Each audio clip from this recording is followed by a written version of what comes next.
Сәлем достар, бүгін сіздерге песочный тестаның жасалу жолын бөлісетін боламын.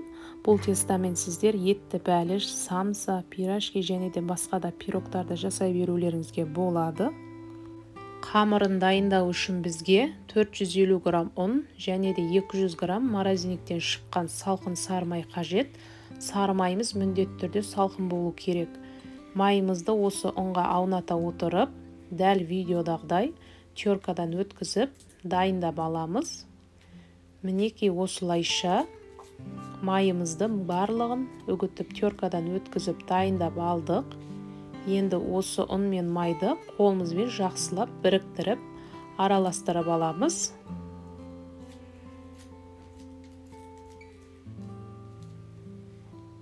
Бізде осындай кішкене крошкалар пайда болады. Енді үстінен қопсытқышымызбен тұзымызды салып аламыз. Қамырды илеу үшін бізге тағы да 200 грамм қаймақ қажет. Қаймақ болмаса орнына айран, сливке қоссаңыздар да болады. Ұнымыздың үстіне қаймақты саламыз. Енді барлығын жақсылап қолымызбен араластыра отырып, қамырымызды илеуді бастаймыз. Басқа артық ұн, су қосып қажет емес. Осылай араластырып отырсаңыздар, өзі біркелкі қамырға айналады.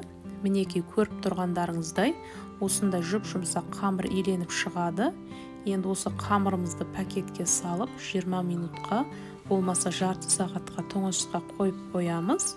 Одан кейін мен жарты сағат тұрған қамырымды алып, таразыға өлшеп алдым. Енді осы тестамен мен самса жасайтын боламын.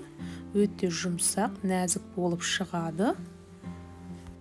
Егер де сізге рецепт ұнаған болса, міндетті түрде жасап көріңіздер. Шын мәнісінде өте дәмді, ауызда ерейтіндей болып шығады.